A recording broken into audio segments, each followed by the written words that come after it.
Welcome in, everyone, to Flyover Footy. My name is Matt Baker, joined on this episode on the eve of viewable preseason games by Stu Holtgren. And Stu, cheers. Ooh, that one had a little explosion to it. It got a little bit of extra oomph. A little extra oomph, a little extra excitement for this episode.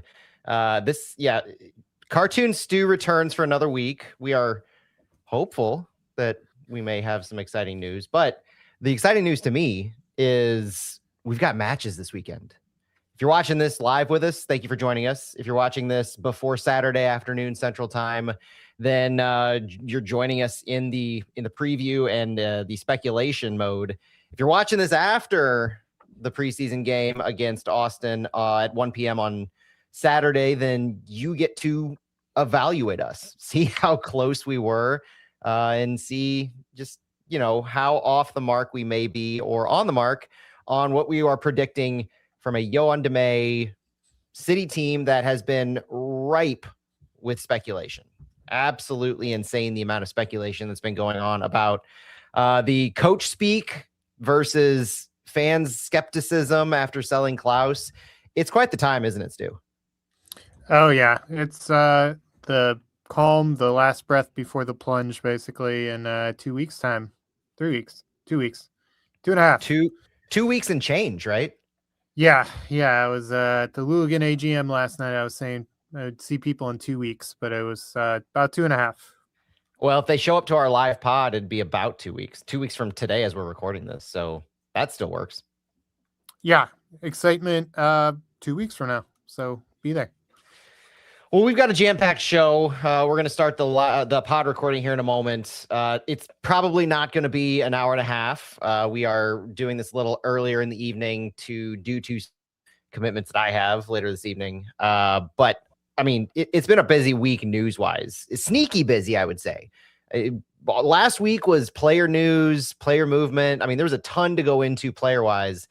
This week, it's a little bit of this and a little bit of that all over the place. We've got Olympics. We've got U.S.-related stuff, youth national team call-ups. We have a City Live event to talk about. We have assistant coach chatter. We have front office chatter. Kind of a sequel of sorts to a few weeks ago when we were talking about the hiring of the assistant coaches and we had no player news. This week we get to kind of shift into the player depth charts as they stand now because we're about to see matches. But we have a lot of kind of interesting nuggets. I was able to chat with some of the two of the assistant coaches, Yohan Demay's guys that he brought in, were available on a little media scrum on Thursday. And they had some interesting things to say. So that'll be a part of this. And what I would call the main event of this show is more along the lines of depth chart, speculation of a starting 11 in a couple weeks, kind of a gut check of what I think we have, what you think we have, Stu, and what we're probably going to see on Saturday. Because a little bit of a preview for Saturday. It's not good. I mean, it's a preseason game still at the same time, so you don't want to read too much into it, but we've got enough to prep you and get you ready for everything that you're going to see. So you ready to do this, Stu? Yeah, let's get it on. All right, let's do it. Welcome in, everyone, to Flyover Footy on the Big 550 KTRS. My name is Matt Baker, joined this week by my friend in soccer, Stu Holtgren, for a final look before we have our first look at St. Louis City. We've got speculation. We have analysis of what we think we know, but we are on the cusp of actually knowing what this City team starts to look like under Yohan Demay. They've had half of a preseason and plus. They've had 3 preseason matches that we haven't been able to see, but we are finally here this weekend, Saturday, February 7th, and Wednesday, February 11th. We will be able to see St. Louis City play with our own eyes, make our own judgments, and do our own analysis based on what we can actually see, not just what we have to hear from the coaches, hear from the staff and players, and see from the roster that's been built by Corey Ray. Stu, how you doing? Is this how excited are you to actually finally be able to see St. Louis after all that we've gone through the past few months? Oh man, yeah, it was this offseason seems both pretty short and long at the same time. Blink and October was just in the past, but Yeah. also it's taking forever to get here. So I think my expectations have settled to a point where it's probably not an optimistic one, but I can't be disappointed. So I'm looking forward to the season. We've got some housekeeping to get out of the way before we get into some news of the week, before we look at St. Louis City proper. Reminder that we have a live show coming up in 2 weeks' time from this recording. And if you're listening to this on Friday, it's less than 2 weeks. Friday, February 9th, Thursday, February 19th, 7 p.m. at Blue Jay Brewing on Locust. Just a 7 to 10 minute walk, depending on your speed, from Energizer Park. Flyover Footy will be live at 7 p.m. Thursday, February 19th to do our now second annual kickoff podcast to celebrate the start of the season. So join us. We'll have the audio piped through the brewery. Last year it was awesome because they didn't shut down the brewery, but they definitely piped through the audio. They let us kind of take over for a bit and celebrate City. So show up. We'll have stickers. We'll have maybe a giveaway or two. We will have Q&As, and we'll get you ready for the season. One of the more exciting things that we've started to do, and I hope to see everybody there. If you have any questions about it, shoot us a DM at Flyover Footy or at Matt Baker STL. Happy to answer. The other is our charity partner for 2026, Catherine Cares. We announced this last week. Wanted to give them another shout out right from the jump. We have dedicated our proceeds for our jersey sales that are at oliveandyork.com to Catherine Cares for 2026. So any jersey you buy of Flyover Footy on Olive and York, whatever Olive and York doesn't take as our supplier, the money goes to Catherine Cares. CatherineCares.org is the site if you want to do your own research of who they are, what they do, and how they support families going through unimaginable loss of children. And we are happy to support them for 2026.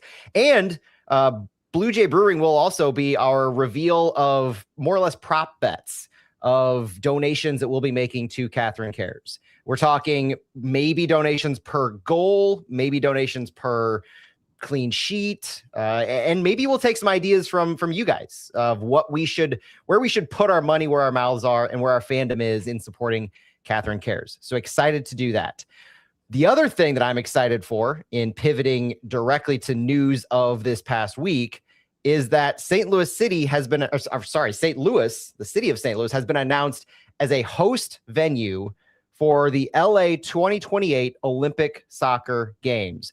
Stu, this was the news that kind of set the tone for the week. If you missed it somehow, which I don't think anybody can claim to like Flyover Footy and haven't missed this, but if you missed this, St. Louis joins 5 other cities in hosting group and knockout stage matches in the summer of 2028, leading up to the final in Los Angeles at the Rose Bowl Stadium. New York City will have their new stadium hosting, New York City FC, Columbus Crew, Nashville FC, San Diego FC, San Jose Earthquake, and St. Louis City SC, all hosts matches. Stu, this is going to be the first time in 124 years, and it's kind of a homecoming of sorts for the Olympics to St. Louis. So how excited are you? And talk to me about your feelings as you heard this announcement. Oh, I mean, very excited. The Olympics are a special thing. They still have an aura around them, a hype just hearing about that. Obviously, we're in St. Louis, so we're going to hear all the time about 1904 Olympics, and I'm sure we'll hear all the amazing stories and quirky things that happened during those Olympics leading up to 2028. No, it is really exciting to see Olympic soccer here in St. Louis, and it's one of those odd little quirks that the venues aren't just in the Los Angeles area. I believe Oklahoma City for slalom and softball are hosting as well. So yeah, soccer is not the only sport that's going to be outside of Los Angeles proper, but it's a cool thing to do, and it's great to host them at soccer specific stadiums to kind of get that great atmosphere. And we've had U.S. national team qualifiers here in St. Louis before. We've had friendlies, both for men and women. So to have a meaningful game like the Olympics is going to be amazing. And it was striking to me in the announcement of this that it talked about LA 28, the organization that's bringing the Olympics and organizing everything, working closely with Soccer United Marketing, Major League Soccer. I know Soccer United Marketing is kind of a dirty term with a lot of semi-controversial background in their intertwining with U.S. Soccer and basically the marketing arm that creates revenue for MLS. MLS is profitable mainly because of their commercial arm, the commercial entity that gets them all these marketing deals. Well, and MLS working closely to evaluate stadiums nationwide, making sure the chosen venues meet the highest international standards.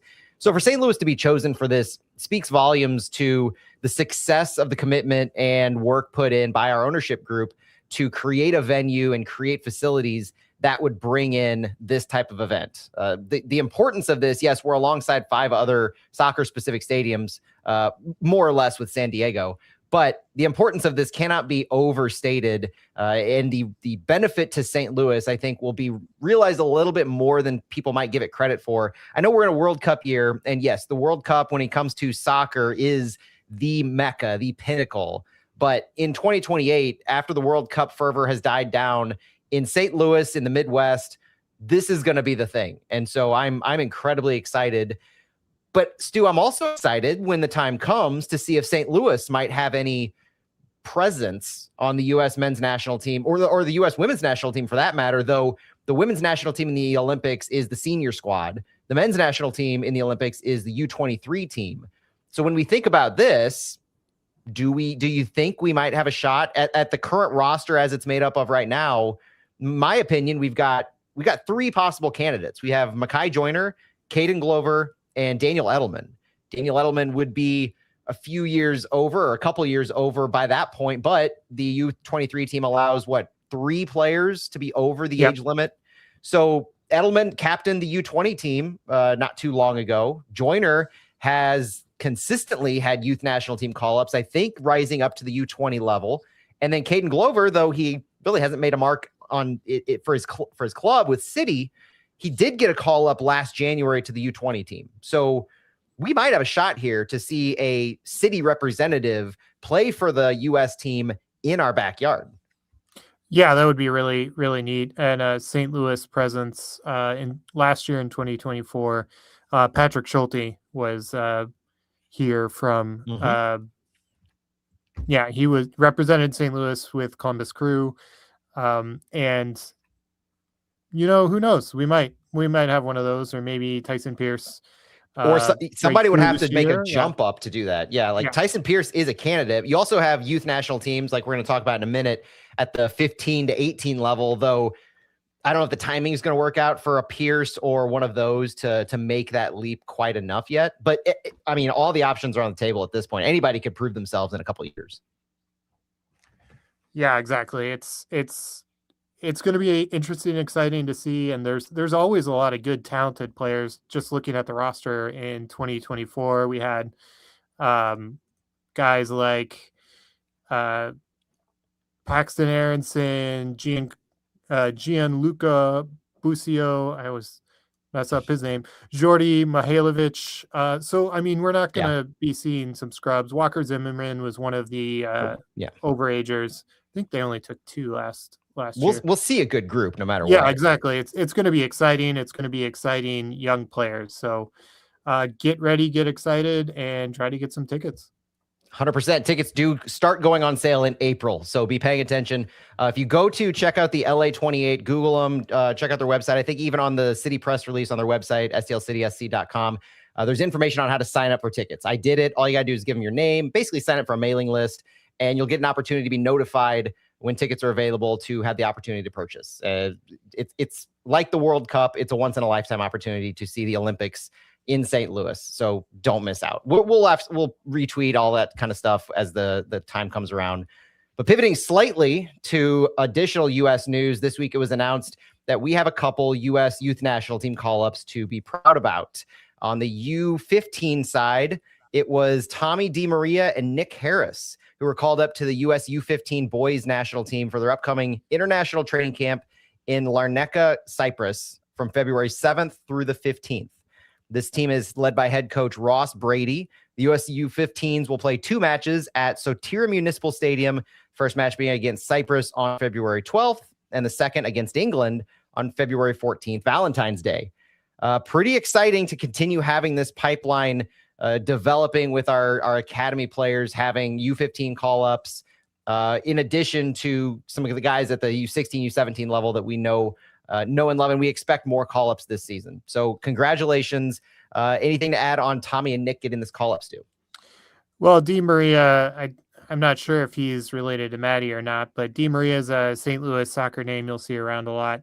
I think he's the second Di Maria going through the City Academy.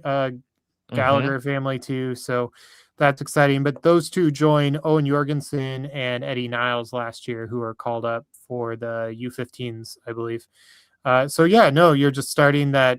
These are, identification camps for the most part. They cast a wide net to kind of get their eyes on as many young players as they can. So don't want to put too much pressure on these guys, but it's always exciting to look to the future. And just for confirmation, you are correct. From what I can find quickly, is that Maddie Di Maria is the sister of Jack and Tommy, both in the City Academy. So the Di Marias, congratulations to your guys' family. Amazing work, continuing to make waves on the national level. That is absolutely fantastic, and kudos to Tommy here, but Jack and Maddie, absolutely. Yeah, and Jack now at SLU, I believe he scored in one of those Georgetown game. Trying to remember. Anyways, he scored a big goal in the college NCAA tournament. So excitement there. From the U.S. back to club, Stu, we have some excitement brewing for next week. If you're listening to this before Tuesday, February 10th, and before Wednesday, February 12th, or 11th, rather, you can build your excitement, rather, if you're listening before, for a kit reveal. It is expected that the secondary kit will be revealed on Tuesday, February 10th. There will be a private evening event at City Foundry that has started to make its way into the news landscape. I've seen it posted a few times, and so I feel safe enough to say this. It's a private event, but I don't think it's under wraps. It will be at the City Foundry, and by all accounts, it will reveal a version of the leaked kit that we saw before. Stu, we have to be very careful here because we know that leaked kits don't end up looking like for like the final version. They look terrible compared to what they end up being, even if the actual design is the same.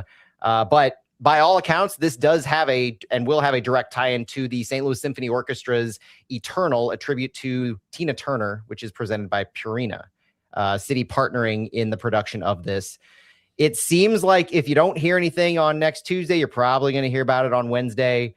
We expect that it will look similar, if not the same. But what have you heard? Because you've heard something a little different than me and a little more reassuring. I mean, I think the news is that in general, when you look at kits, they look better on the players. I mean, yes. I remember last year when there was the leak and Collargate happened, and everyone was losing their mind, myself included. Even though your beloved Fulham have the collar kit, though. Yeah, it's based on a very similar template that Adidas used last year. So, but that leak was of the replica kit, and the replica kit is always just doesn't quite look as good. Not to bash anyone who buys the replica over the authentic, but the authentic quality. Yeah, it's a better quality kit just in general, and also naturally when you put them on, athletic guys in their 20s and 30s, they're going to look better. Yep. Whatever this kit looks like, if it's a kit, I think it's going to be I think it's something that City fans will grow to appreciate. The last thing I'll say in speculation, because this is probably our last opportunity to speculate on this, I get both angles to this, and I feel both angles to this. This is a prototypical Matt Baker. I can see both sides of things, where we have yet to dive into the River Blue, the Energy Yellow, 2 of the 4 named colors that City, when they first launched the brand, made pains to go all in and say we have our unique colors. We call out the Pantones. We are owning these 4 colors. They are our identity.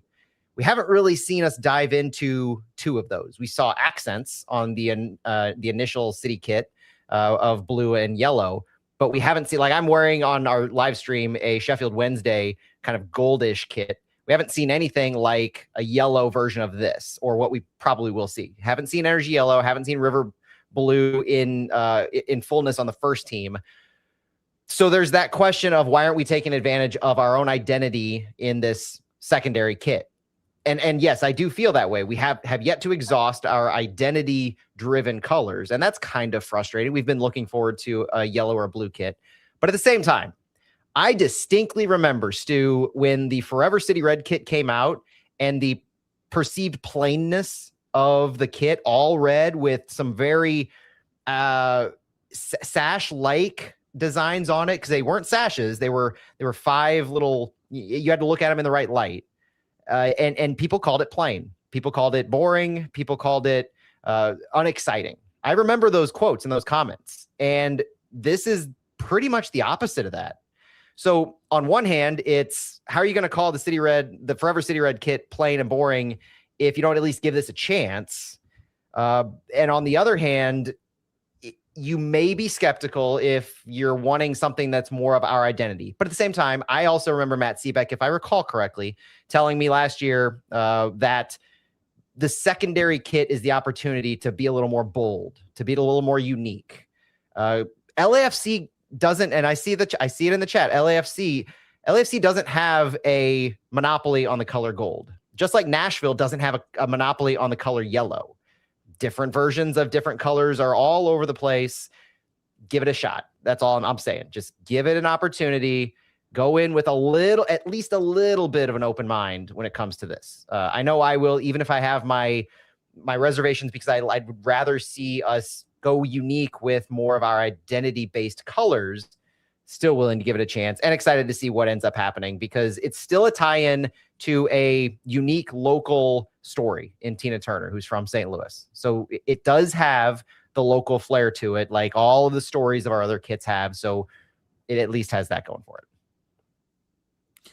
Yeah, and offline, Santi in our chat brought up the Jimi Hendrix kit that Seattle, the Sounders did a while back. This has the opportunity to be similar to the Hendrix kit or the Man in Black kit, which has become one of the, I guess, iconic kits that Nashville SC has done in their 5-6 year history. Yeah. So I can see what the club's pushing for right here. I'm with you that I would have, preferred we explore the rest of our colors. I think energy yellow has been seen accenting the original home kit, and that was its only use, correct? Yeah. So we'll see. We'll see, but reception on kits is usually negative to start with, and then people grow to get used to them, and then they grow to love them over time. Yeah. That's my anecdotal experience. And we're going to have it for 2 years. That's the other thing to remember is this MLS has 2-year Adidas cycle. So this year we get a new secondary kit in 2027 for the sprint season. I don't know when they're going to start releasing it once we do the calendar shift, presumably in July, just a couple weeks before the season starts then. So I don't know if we're going to have a situation where the Forever City Red sticks around for an extra little bit until the 27-28 season. But either way, then we'll have this kit that we're about to have unveiled for 2 years. So go in with that as well. It would be really fun if MLS leaned into the sprint season next year and kind of the chaos that's going on there with just kits unique totally to the sprint season. I know that's not going to happen, but it would be a lot of fun if they did something like that. I like the comment in our chat. Why buy a new city kit when you can just get a Flyover Footy kit instead?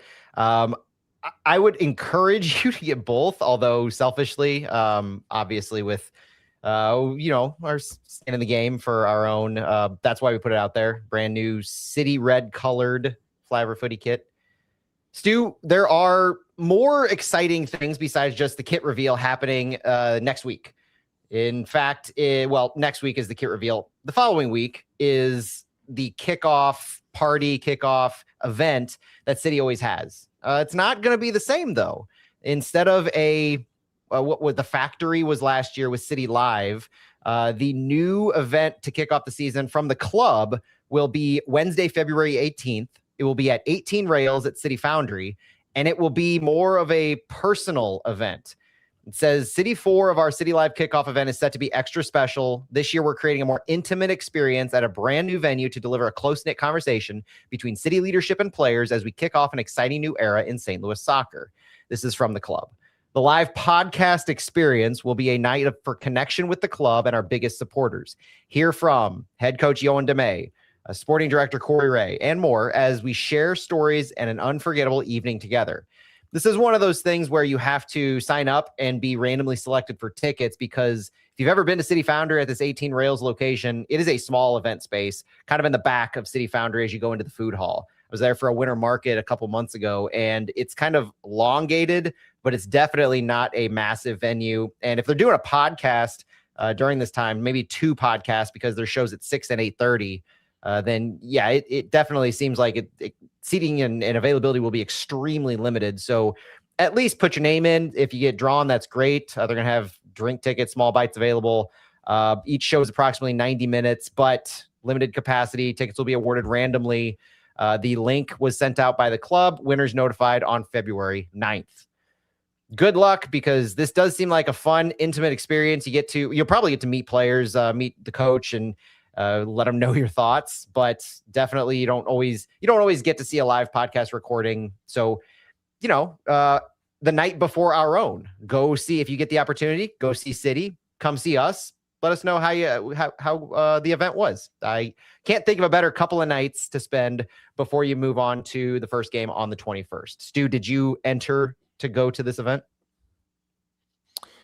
I did not, just because I think back-to-back nights with a toddler is hard to swing. I appreciate you. No, this definitely sounds like.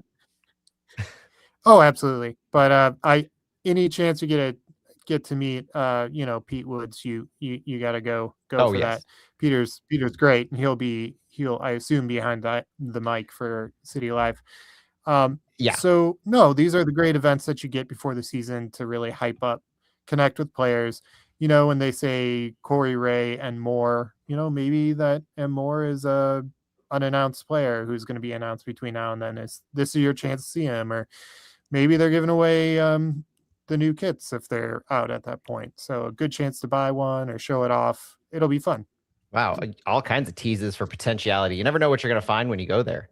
But what you do know you're going to find this coming weekend are the first preseason matches, the first preseason match to be able to watch for St. Louis City. That's next on our agenda, is talking about the actual preseason matches. Stu, I'm throwing us a little wrench from our show notes. The third preseason match is probably the most closely guarded secret since the kit itself from St. Louis. St. Louis played a preseason match on Wednesday, February 4th against Portland. And when they say closed door, they mean closed door.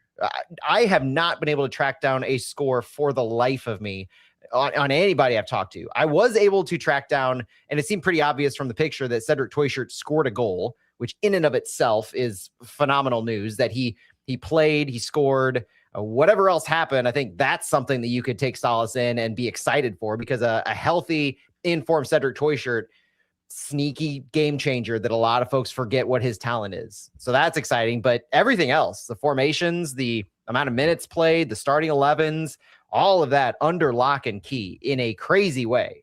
So pictures are all we have from the Wednesday, February 4th.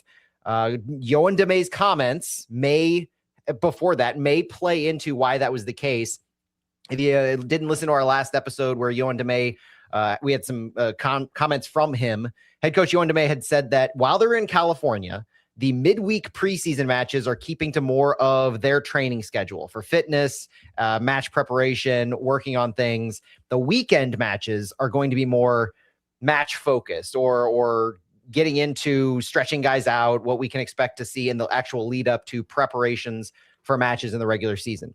And that's happening this weekend, February 7th, 1 p.m. against Austin FC. You can find this on Matrix Midwest, which I think is channel 6 on Spectrum, if I remember, but it's channel 32 over the air. I've got an antenna. I will probably be looking forward to that. If you're a streaming fan, it's on the City app, and you can backdoor your YouTube ways on that, like our friend Brian Simpson always does.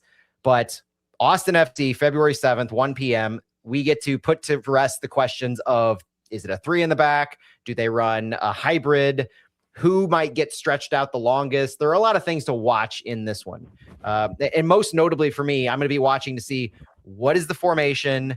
How long do the starters last in the game from the very beginning? We're not expecting to do a full lineup change at halftime in this one. I would expect to see some guys get stretched out. Who are those guys? But also specifically, who is playing what position?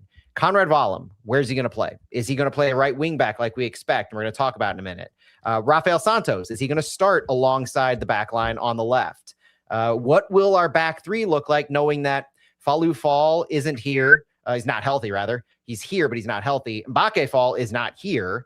And so we're left with, well, we'll look at it in a little bit, but there, these kinds of who is playing what position will inform a whole lot of what we're able to take away from this, way more so than the actual results of it.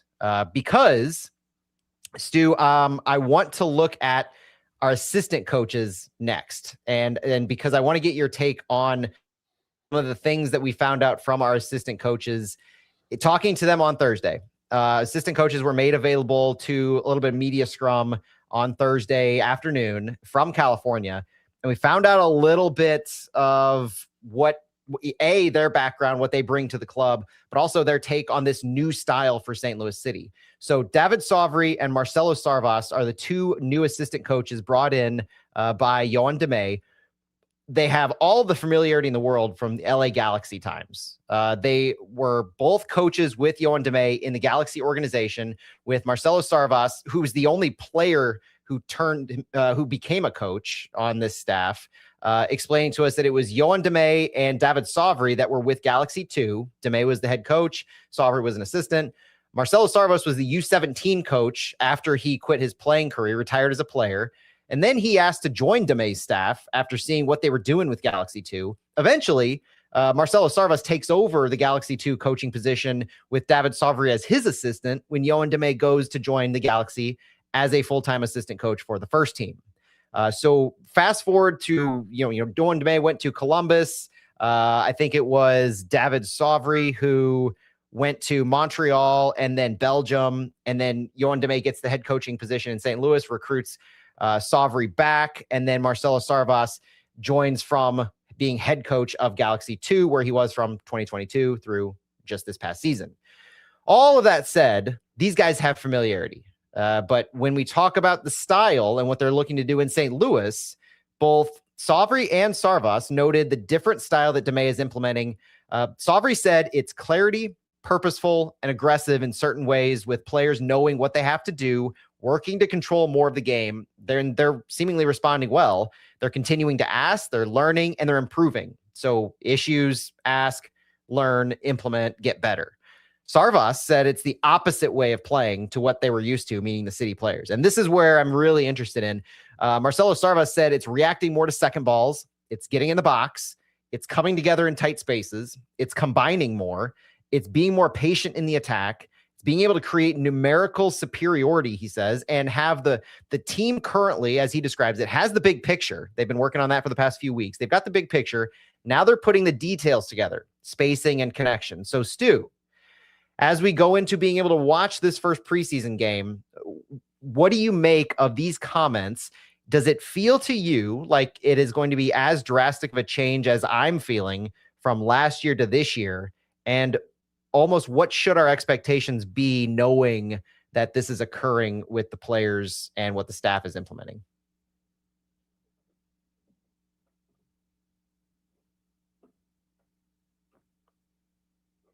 Oh, Stu muted himself. Stu, you're muted. Oh my gosh. Well, here we go. I was on some sort of screed going on there. Oh, gotta cut that one out. No, I really do hope that we're going to see a different look than last year. especially beginning of last year. But my thing is just, as much as I love to overreact about the results of preseason games, if there's a time to fall on your face in the MLS calendar year, it's preseason. Learn things, fail, learn from them, and do better next time. So Yeah, it'll be really interesting. But if we don't come away, scoring 4 on Austin FC, remember last year in Coachella, I think we beat New York City FC 4-1, was it? 3-1, something like that. yeah. And Alfredo Morales looked like an absolute just world-class midfielder that game. Don't read too much into it. Just enjoy the match. Try to, if you have a technical eye like Matt, try to pick up on those things. Otherwise, hey, we're 2 weeks away. Yeah, I mean, well put. Like I overanalyze, I overtalk, but when it comes down to it, we know what the coaches are saying. Part of it is, what does that actually look like? Because it's continuing to improve. That's the other thing. The coaches, the other fun fact that I'll add before we get into the front office move and then diving into the roster. The other fun fact with these coaches is Marcelo Sarvas I mentioned he's the only of the 3 to have a professional playing career. We now have a direct line between David Beckham and Chris Durkin. There's 1 degree of separation, and that 1 degree is Marcelo Sarvas. The fun fact I can bring on this pod is Marcelo Sarvas. He's a 2-time MLS Cup winner, champion with the LA Galaxy, won 1 of those with David Beckham in 2012. And Sarvas was the player who subbed in for David Beckham in like the 83rd, 86th minute, gave Beckham his send-off. Sarvas came in, they won the game, they won the cup. And then fast forward 4 years later, Marcelo Sarvas finished his playing career, I believe, in DC United, the first year that Chris Durkin was on that team. So Chris Durkin, David Beckham, 1 degree of separation, and that man is on our coaching staff right now. So Sarvas also has the playing experience, and he said he's bringing that eye to the players, so it allows them to connect a little bit more. He knows the expectations of players. He is a championship-winning player himself. So there's a lot of experience and excitement and familiarity with this staff that I think would create that alignment in what they're instilling in the players. So I'm excited from that front too. I'm also excited to give him a little bit of a leash. We will talk about that in the lead up, probably at Blue Jay, but I do expect this group, the way things are being set up and orchestrated, to be given quite the leash compared to what Olaf Melberg did last year, because quite frankly, whatever alignment is, that was the opposite of alignment. I can guarantee you that.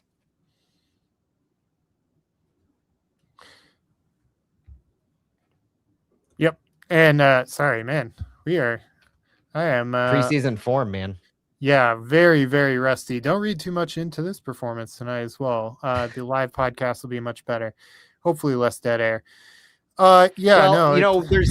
There's one more thing we can talk about, Stu, before we get to the players, because that's kind of where I want to go, and I know we're running short on time. St. Louis made some front office moves. Ali McKay and Kellyanne Venny Griffiths. Goodness, I need to hear that name before I say it more times. They were both announced by St. Louis officially on Thursday, but Mackey was reported Tuesday or Wednesday night by Tom Bogert.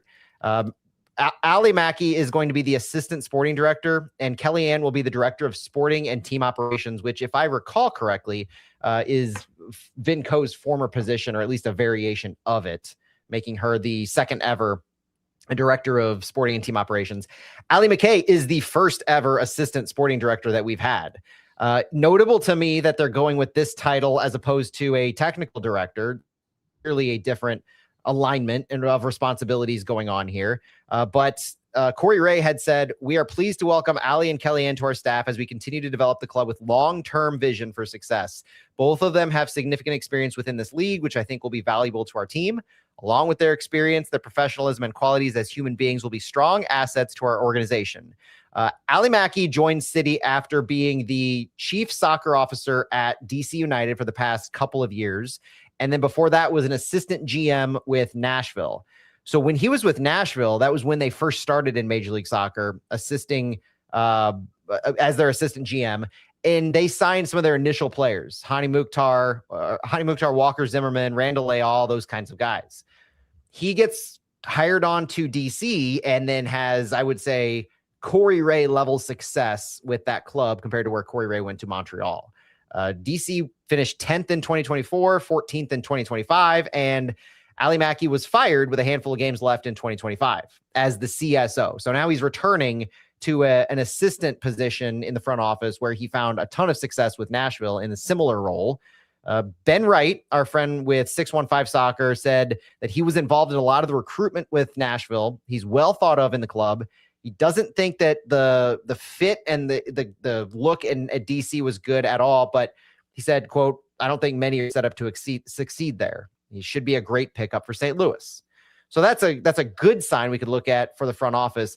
But for me, the question that a lot of people are going to have in this is, what are Mackey's roles and responsibilities? And for that, I kind of look across the league at what do these assistant GMs, what do these assistant sporting directors typically do? Well, usually they coordinate scouting, they evaluate targets for the team to acquire, they help structure deals, they work on the nitty gritty. I mean, it's an organization chart. So you have your visionary kind of guy like Corey Ray does, who develops the holistic plan of the organization. Yes, he does. He's overseeing all of these things, but Mackey's going to be more hands-on, I think, helping to structure some deals, working on GAM and TAM planning, contract structures, transfer logistics, working on the player pathway. So from the academy to the first team, a lot more involvement there. I think I look for him to continue with some of the recruitment processes and the systems that he created in Nashville that he can bring experience to. It's not just, as we heard often, Lutz was the international guy, Hackworth was the domestic guy. It's not quite as black and white as that, even though that might be oversimplifying things quite a bit. I think Mackey will take more of a hands-on approach to a lot of these more defined areas that Corey Ray has set up. And having that experience from MLS with the success that he had with Nashville at that level for him seems to fit him pretty well. Stu, this is very much a behind the scenes thing, right? So it's going to be tough to gauge the success or the hands-on involvement of Mackey. But as a fan, what should we even be? What's the takeaway here for you? Well, I don't know if we'll see too much. Just checking to make sure I'm not muted again. Too much outwardly from Mackey, but at the base level, just having more MLS front office roster rule experience is nothing but a benefit. Now, I don't know how he's going to interact with Ray and Deme and Diego. I mean, there's always a potential for some sort of conflict in the front office, whatever. But I mean, he knows MLS roster rules. Looking at kind of some of the players he signed when he was with DC United, he brought in a player that was of interest, I think, to us and a few other St. Louis fans, David Schnegg, the left back who recently signed with Charlotte FC. So if those are the type of players who are good, solid MLS players that Mackey can recruit, can evaluate, then I see this as a win. Yeah, we're not going to have much direct insight into his involvement, but the proof will be what kinds of players do we start signing from here? Who we know Corey Ray is building the core of St. Louis now going forward on MLS experience, domestic experience, pretty obvious in who he's been signing. The Daniel Edelmans, the Rafael Santos, Conrad Vollum had MLS experience. The types of players, even Dante Polvera is an American. And so you're used to the country, you're used to the league. That's clearly the building blocks. Ali Mackey builds on that. He adds to that experience and just re-solidifies additional contacts and growing a network in the country, in addition to being able to maneuver the MLS roster rules. Now, the one thing that's interesting on this for me is I remember Corey Ray himself was an assistant GM in Columbus, but at that time, he was also named as the GM for Crew 2. I was wondering, and I put it out there on social media, could this be a situation where even if he's not explicitly named a GM for the 2 team, he also has the kinds of oversight that Corey Ray had for Crew 2? which means that Mackey could have a much more direct involvement in the roster that we're going to see released for City 2 soon. Maybe not the initial roster, but how it's developed and builds from here. Some of the players that are promoted from the academy and the analysis that goes into that.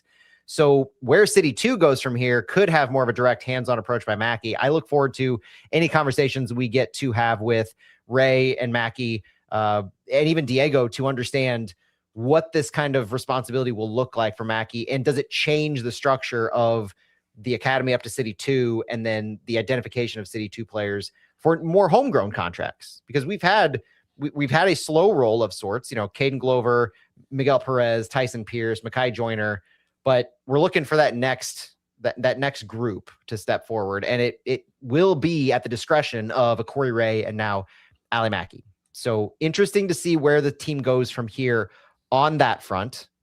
But now, Stu, let's go into the main event of this show. I've been working on my graphic design skills. If you hadn't been able to tell in the live stream, I've had a lot more graphics here. But for the listening audience, I have put together a projected depth chart, been working on this for a little bit, been moving names around based on new information that we receive. First and foremost is Dante Polvera, because since our last episode, Dante Polvera was actually officially announced. It seems like old news, but, like I said before, I want to talk about everything on Flyover Footy. So Dante Polvera was officially announced last Friday after our last show to a contract through the 27-28 season with a club option for 28-29. He is in camp. He is in California. We interviewed him on our last episode. So if you missed that, check it out and hear directly from Dante Polvera. He's going to be playing center back. And it seems like that's one of the most direct things that we've been told of a particular player who we might have questions about. Polvera comes to us from Aberdeen FC, where he played predominantly central midfield, mostly a CDM, but also, as we talked about before on last week's episode, our friend Derek Ray, who is Lutz Fenneshiel's broadcast partner and follows European soccer, Scotland, Germany very, very closely for his duties, noted online that Polvera, his biggest issue may be that nobody's played him appropriately for a consistent amount of time. He posited a 6 or an 8, so midfield roles. Corey Ray very clearly is bringing him in to play center back. And that's probably the most notable thing about this roster to me. Very much a Corey Ray move. He's going to play center back. The media scrum confirmed that with Polvera's comments saying that Ray had been in contact with his agent and his representatives for a while, communicating the desire for Polvera to play center back. So the other factor of that is Polvera is coming in here knowing what his role was, knowing what's expected of him, and knowing that he would be looked at for this position. So I put him back there on my depth chart. With Ray prioritizing seemingly the player profile and scouting of a player versus proven experience in a certain spot, knowing that we also have a decently deep yet not overwhelmingly deep midfield. We have Leuven and Edelman and Durkin and Ostrak when he's healthy. Miggy Perez is still there. Conrad Vollum can play the midfield, obviously. Now, Dante Polvera is a midfielder who's playing center back for us. It's an interesting choice. There are examples of other players who have made this transition, like Justin Hawk, and I think Polvera named a couple others in his comments. So it's not outside the realm of possibility, but it's how quickly he can get up to speed. He himself noting that it's a trial by fire situation. So Stu, we'll go into the depth chart in just a moment. What are your thoughts on Dante Polvera as a center back? Well, my thoughts are, if he's projected to be a starter at the beginning of the season, that makes me a little slightly uneasy. But no, it's a transition that's worked before. Can't go, a recording without me bringing up Tim Ream. So Tim Ream had some experience as a central midfielder, before he converted full time to center back, left back, then center back. So right. The conversion happens. So I guess it's just wait and see.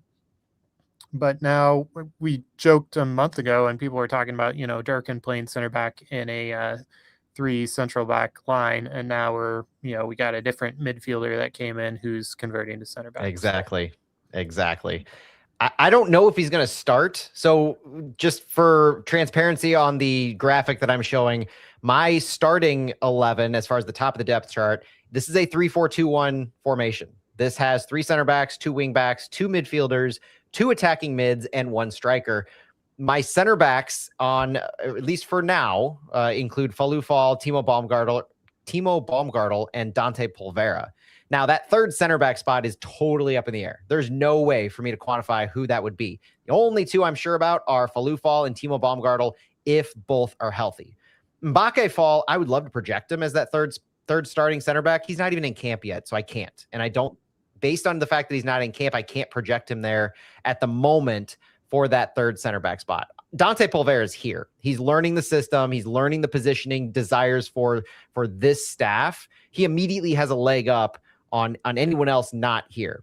Kyle Hebert is genuinely a question of Hebert or Polvera in my eyes, not Mbake Fall, until he comes and until I actually see him in camp, learning the system, making sure that he's trusted in game situations. So maybe Coachella second game if he's here, but he's still going through visa, the process, and so he's still not here. So center backs, Falou Fall, Timo Baumgartel, Dante Polvera. Left wing back, I have Rafael Santos. That to me is a no-brainer. Right wing back, if you haven't been listening to us, then this may be a shock, but I've got Conrad Wallem over there.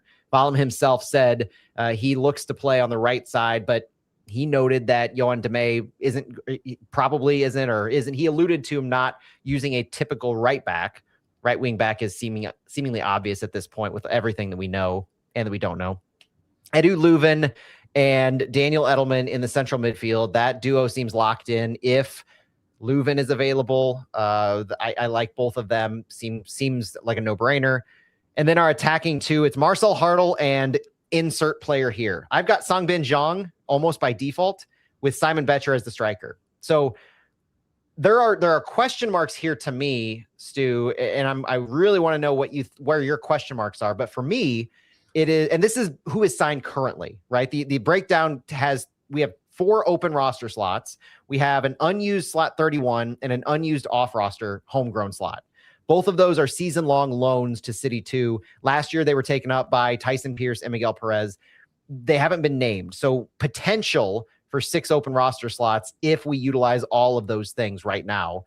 But my biggest questions are the third center back spot, the second attacking midfield spot. Everybody else almost seems like it's locked and loaded.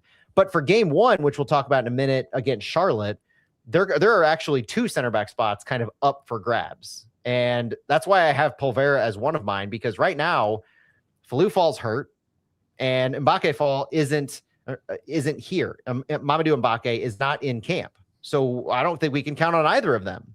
So we're probably going to need one of, and I am drawing from things that our friend Chat City Tactics put out online, is one of guys like Santos could fall back. Joyner could take a left wing back spot. I kind of made that one up because that seems like a possibility.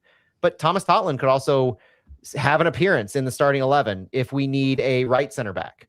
Kyle Hebert could appear at right center back or left center back, and Dante Polvera at the other wide center back. We're with Falou Fall hurt and Mbake not here yet. Our depth at center back will be tested. The things that we don't have on this depth chart right now are the other players in camp. We have 4 trialists in camp, and 3 of them are defenders. 1 left back, 2 center backs, and a forward. We have 2 super draft picks in camp. One of them is a right center back, and the other one is a central midfielder. So it's likely that we sign one of Lucas McNaughton or Zach Lillington. Both of them play center back. Both of them have been in camp this entire time. Either one of them could push a Kyle Hebert or Josh Yarrow for another starting spot. I think really 2 of our, Stu, what are your thoughts? Because for me, 2 of our center back spots for opening day may be up for grabs.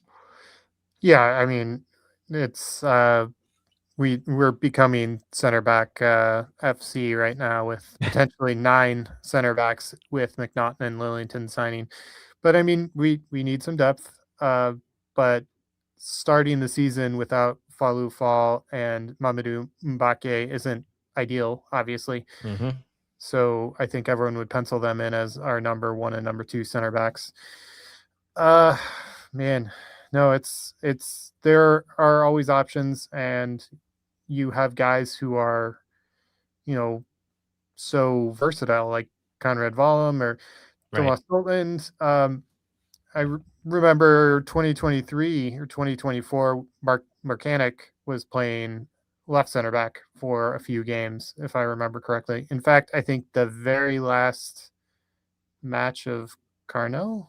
Yeah, he was back Yeah. there. So seeing a wing back or a wide Yeah, a fullback in that role, it's not unheard of. it's not unheard of, but it's generally not a sign of Yeah. what you want at this time. So, Right.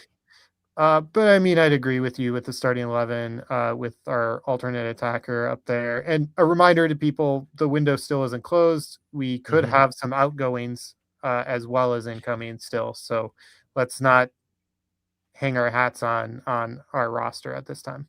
No, and I think in the attack, so we talk about the center backs, and I think there's a lot that you can continue swirling on that. But in the attack, one notable thing for the attack for us right now is the lack of any new signings.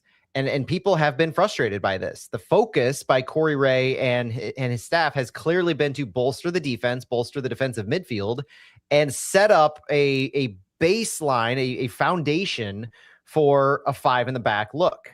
That's obvious to me. That's obviously how they're going to break down. And yeah, I'll eat crow if we come out with 4 in the back in the entirety of the game against Austin. I will own that.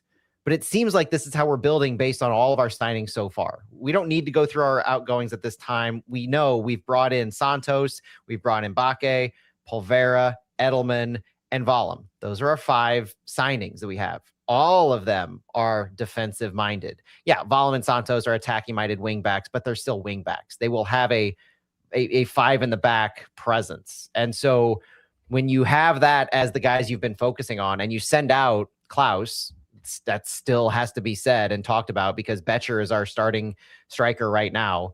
When you send out Klaus, then you're putting your back against the wall as far as who's going to score goals. So it's exciting when you see Cedric Toyshirt score a goal against Portland, or hear about it rather. You know the quality Marcel Hartl has in the attack. It's still concerning that you're not having any new players added to the attack, and you're basically hanging your hat, in my opinion, on guys like Simon Betcher and Cedric Toyshirt returning to form and health of what they were at the back half of 2024. I pulled a stat earlier today. I don't have it written down, but Simon Betcher, in players from 2025, Simon Betcher is 10th of all players with 1,200 minutes or more in expected goals per 90. That's the key. Betcher didn't start a whole lot in 2025, but expected goals per 90, Betcher was top 10 of all players with 1,200 minutes or more. That stat's mind-boggling to me. The amount of the names of some of these players that Betcher's alongside are quite crazy. He had more expected goals per 90 last season than Son Heung-min. That's how crazy that stat is. So maybe Betcher finds his form, continues getting these opportunities, but it's also going to be a different system.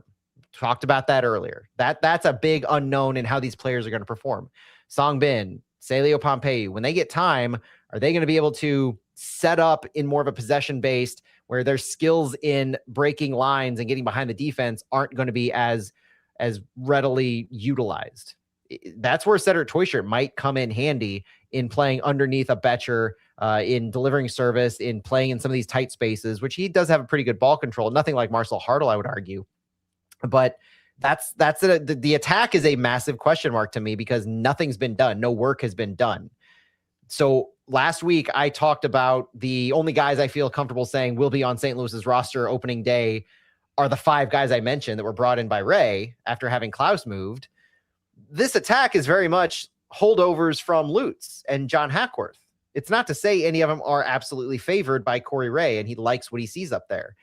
You'd be crazy to call Marcel Hartl not favored in any system to me, but these are unknowns yet. We don't know how they feel about that. So you mentioned, Stu, could see outgoings.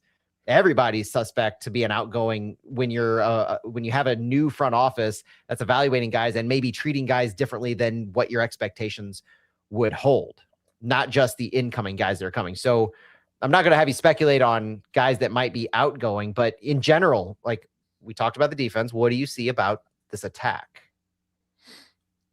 Well, what we need is Simon Betcher to really come into his own this year. And I mean, there's the other possibility of we saw Jaime Rodriguez signing a short-term loan with Minnesota United, and there's been a lot of talk about that the last couple of days around the league. He's on a heavily incentive-based contract. I think he was making $5 million most recently. I forget where he was in Liga MX, but so if we could find some other player on a prove-it contract, we could still use one of our, roster slots on that for the attack. Who would be able to do that and who would be willing to come here? I'm not sure, but I wouldn't have assumed. I mean, Rodriguez, who struggled with the winter in Munich, I never would have thought would go to Minnesota United. So maybe there's someone out there who we can bring in to bolster, but otherwise we ride or die with Simon Betcher, Marcel Hartl, and Sangbin Young or Toykert. So there's worse trios out there in the league. Absolutely. And remember the back half of 2024, 2025 was a lost cause in just about every way, as far as the system being different than what the players expected under Olaf, the transition into Critchley, what Critchley ended up taking over, drew the best out of a guy like Klaus, but also seemed like Betcher couldn't hit the broadside of a barn, even when he put in good opportunities. Teuscher was hurt the entirety of the season. Songbin was brought in late. There was so much influx that this reset for DeMay may offer more of the intangible aspect than we really understand. And that's also not to say the front office hasn't been working in bringing guys in. Corey Ray mentioned using options like loans or short-term things in his conversations that he had with Tom Timmerman recently. So there are movements and attempts to being brought to bring in nines on permanent deals, but also if that falls through, like you said, the transfer window is open until March 26th. European teams are difficult to deal with because their windows are closed right now. And so it's going to take a specific kind of scenario to be able to get somebody from those teams over there. But MLS allows intra-league loans. You can loan a player from another team if you want. And so a short-term rent a player while you target the summer, if that ends up being the case, would not surprise me at all. Not bringing in a player may surprise me a little bit more than bringing in a rental kind of a player. But we have these unused roster slots. We're not going to bring in a long-term DP if we don't truly believe that DP will help us. We have one flexible roster slot for a DP or U22. So there's options out there. The last thing that I'm going to show is just a projected starting 11 based on who's healthy, who's not, who's in camp, who's not. I'm putting my money where my mouth is right now. Well, not really, but I'm putting my words where my mouth is. Based on who we have available right now, this is my starting 11 that we'll have against Charlotte in 2 weeks. I will update this when we have our Blue Jay show. I'll update this next week, but I'm looking at Dante Polvera, Timo Baumgartel, and Kyle Hebert as my back line. Rafael Santos is my left wing back. Conrad Vollum is my right wing back. Edu Leuven and Daniel Edelman as my central midfielders. Marcel Hartl and Songbin Zhang as my attacking midfielders, and Simon Betcher as my 9.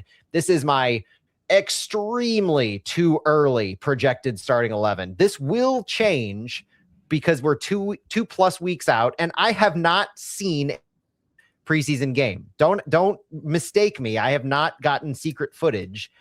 This is based on just everything that I've been plugged into and that I've heard and that I know that I'm aware of on availability, who is targeted for what position.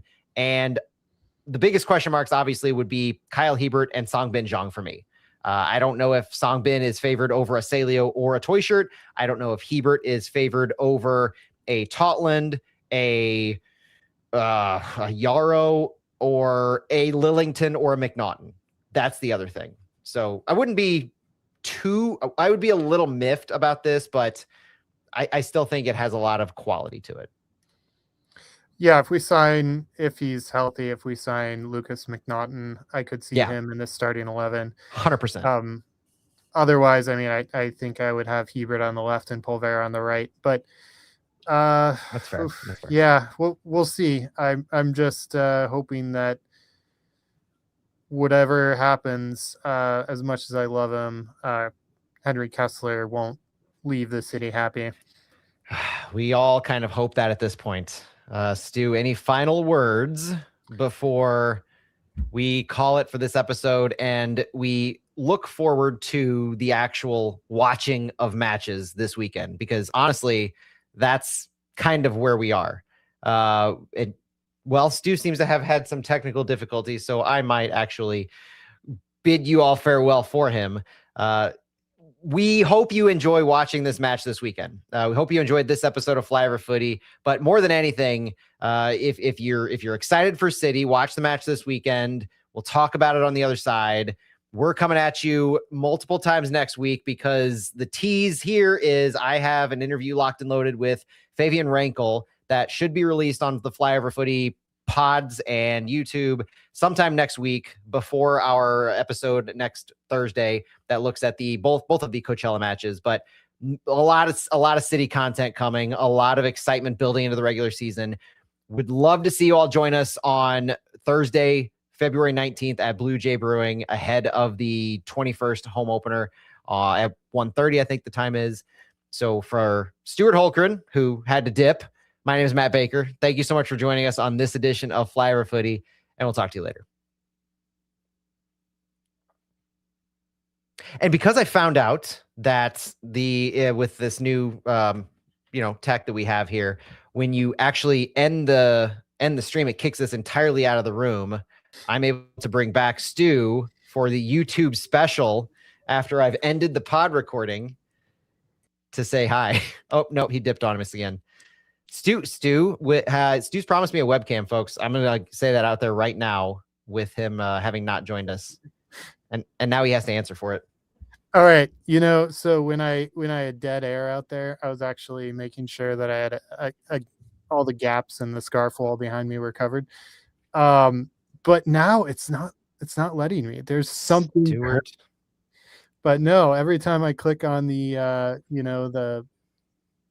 the little camera icon on the bottom of the screen, it boots me from the screen. So we'll get you fixed, Stu. Yeah. It's gonna be my mission. You'll see my face. See him at Blue Jay. He does have a legit face, and it's beautiful. I can promise you that. Yeah, it's a face for radio, that's for sure. Well, Stu, I ended our pod, so none of this is going to be on it. Don't worry. We hope to see everybody on the 19th. And can't wait to chat online about the game that we're all going to watch on Saturday. Same thing with next Wednesday. Thanks for joining us live, everybody. You guys are the best. Really appreciate your support. Thank you so much. We'll talk to you later. Have a great rest of the evening. Have a great weekend, and go City. Go City.